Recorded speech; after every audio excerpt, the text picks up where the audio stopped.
आप सुन रहे हैं महेंद्र पट्टा का मिक्स किया हुआ गाना।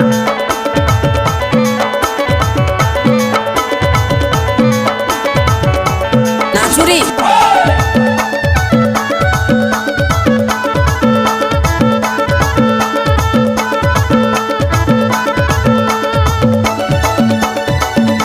डीजे महेंद्र कुमार पट्टा। काकेश भाई हाय वो संगी साथी यार तोर कारण छोड़े मोर बिहाती लव हाय वो संगी साथी यार तोर कारण छोड़े मोर बिहाती लव तोर कारण छोड़े मोर बिहाती लव तोर कारण छोड़े मोर बिहाती लव तोर कारण छोड़े मोर बिहाती लव तोर कारण छोड़े मोर बिहाती लव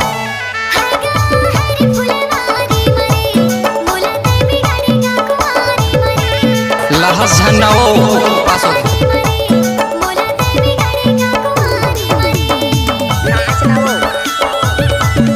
अरे जा जा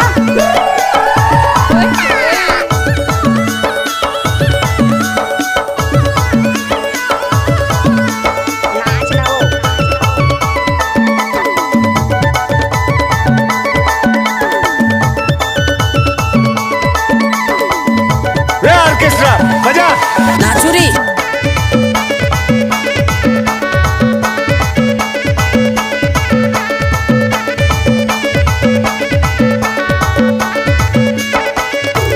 काकेश भाई घरला बनायो खबर छानी खाबू खबर छानी खा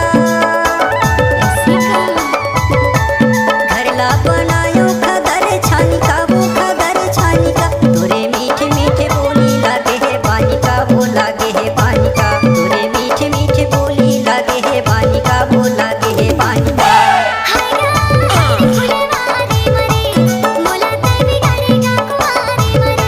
दादा रे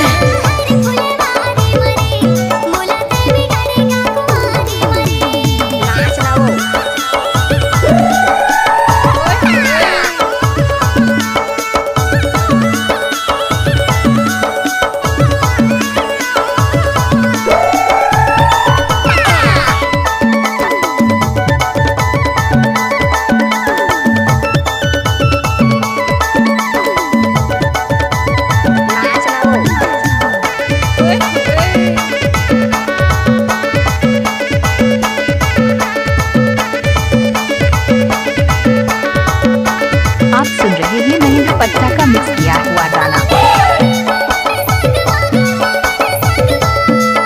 लहस झन्नाओ पास हो गया।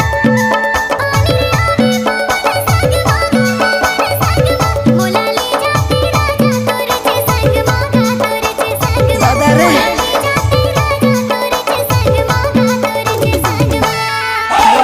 हाय वो संगी साथी यार तोर कारण छोड़े मोर बिहाती लव हाय वो संगी साथी यार तोर कारण छोड़े मोर बिहाती लव नाच ना वो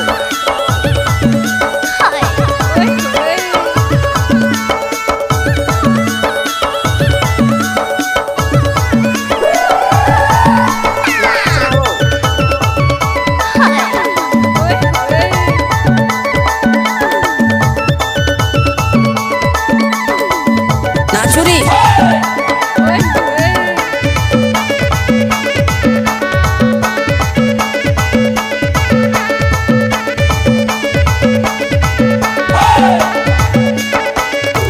काकेश भाई एमपी मरे तू मोर जिंदा टोला गाऊ मोर जिंदा टोला गा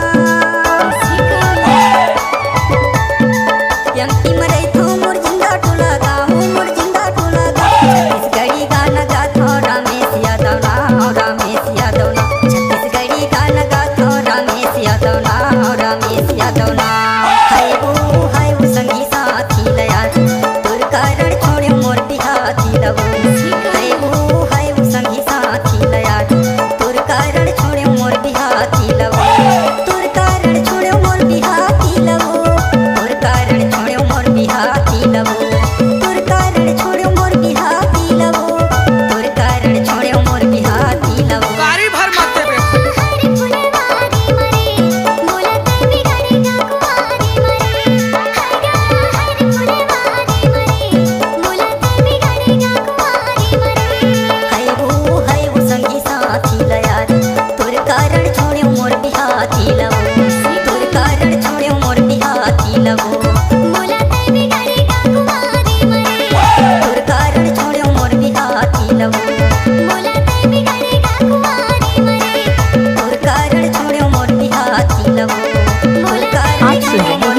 पट्टा का मिक्स किया हुआ गाना।